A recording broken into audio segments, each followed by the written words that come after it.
Aloha. I'm Eric Anderson, pastor of Church of the Holy Cross, United Church of Christ in Hilo, Hawaii. And here's what I'm thinking. I'm thinking about the 18th chapter of Luke, which begins with what we call the parable of the unjust judge. Jesus told a story about a widow seeking a decision in a case from a judge who, quite simply, didn't care. She asked for justice against her opponents, and apparently hers was the stronger claim. Nevertheless, he would not give it. So she came back. She came back, she came back, and she came back. And finally, worn down by her persistence, if not the righteousness of her claim, he granted her decision.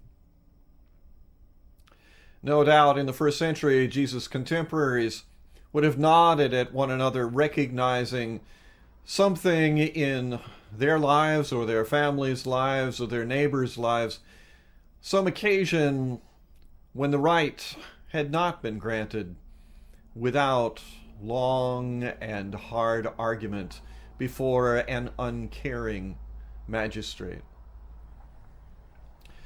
Justice for the widows, well, that is the standard for justice throughout the scriptures. If widows and orphans can't get what they deserve, can't get what is right, then the society, say the scriptures, is hopelessly corrupt.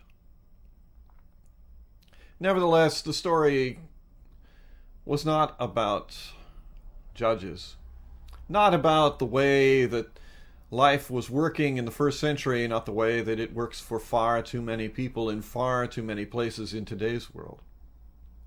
It was the contrast that Jesus made between this judge who required persistence and a God who was always responsive. Will God wait long? Asked Jesus. No. God is not like the unjust judge. We may well ask, in our time, when justice will arrive.